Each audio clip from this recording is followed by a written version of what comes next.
Spievajúci podnikateľ, no najmä hviezda internetu, Martin Jakubec. Dobrý večer. Dobrý večer, prajem. Skôr ako sa začneme rozprávať, navrhujem, aby sme si pozreli taký úvodný predstavovací klip. Som za. Poďme na to. V dolinách. Martina Jakubca možno považovať za prvú slovenskú internetovú celebritu. Vďaka svojej stránke sa prednedávnom stal doslova fenoménom.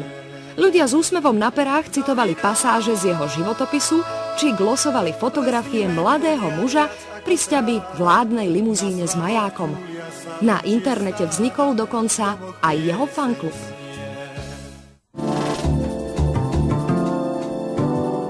Pán Jakubec, vás preslávila najmä webová stránka, ktorú si v priebehu niekoľkých tých prvých dní prešlo tisícky ľudí, kde ste sa predstavili ako podnikateľ, ako spevák, ako politik či odborník na médiá.